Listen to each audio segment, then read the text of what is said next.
is ticking, John. I'd already started the timer on the watch I carried with me. What's it going to be? I think that whiskey has gone to your head.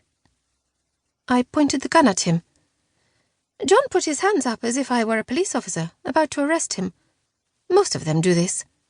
It's a strange movement, but all sense of reason is lost when you're fearing for your life.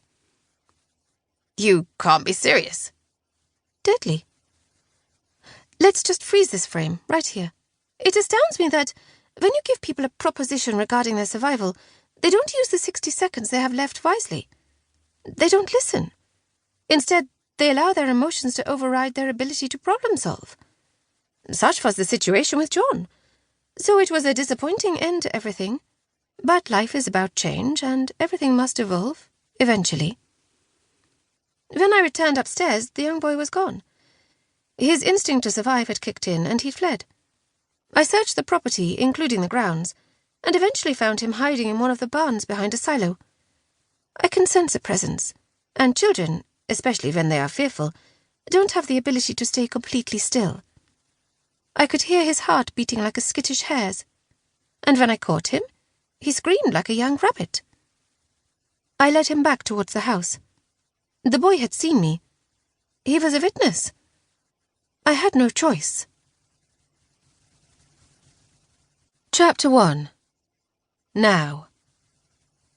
The pavement hit Elise on her right hip, elbow, and shoulder, and the wall smacked her head, reminding her how much she hated herself, along with the rest of the world. Pins prickled the inside back of her nose. Warm blood moved like a snake from her nostrils and into her mouth. "Hey!" someone shouted at Mark Peyton, the man who'd hit her in the face with the heel of his hand.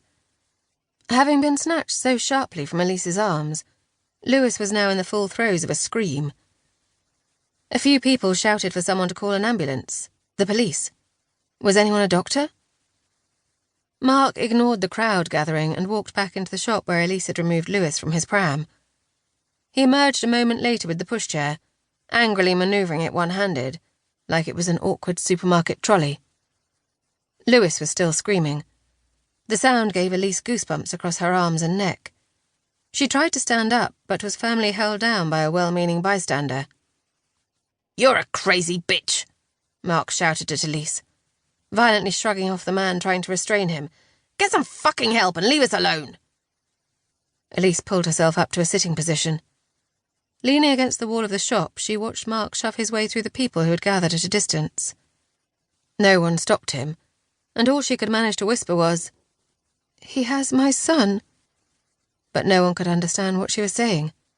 Her lips were puffy and numb. Jane and Mark Peyton. Mark and Jane Peyton. Peyton as in Capon. That's how she'd remembered it when she'd first learned their names. They were both consultants at the hospital where Elise worked as a coordinator for the delivery suite. Jane was a surgeon, and Mark specialised in paediatrics. They lived 2 streets away from where Elise and her husband Nathaniel used to live. They had her son, the child she'd given birth to 20 months ago. Elise had visited them weeks ago, not long after she'd spotted them with Lewis. Their choice of name, not hers. In the Marion Wilson Park, where she would often walk. Elise felt she was on a bad footing from the get-go, because they recognised her from the papers. Everyone knew Elise and Nathaniel Monroe. Any sympathy the public had for them had died long ago, when people learned all about their private lives and started to become suspicious. Now people frowned or smirked, because they had reliable facts they'd retrieved from the tabloids that contradicted anything that Elise and Nathaniel might say publicly. "Try and stand up, love." Someone gently tugged at her arm. Another person told them to leave her and covered her up with a jacket, handing her a tissue for her bloody nose. That was when she realised the cold air she'd been feeling was because her skirt had risen over her thighs and stomach in the fall, leaving her exposed to everyone. Elise threw the jacket from her legs as she heard someone say, "That's Ida Monroe's mother." She manoeuvred herself onto all fours, and pressing her right hand onto the wall of the shop, managed to stand up, staggering backwards slightly as she swiped at the hands that were trying to steady her.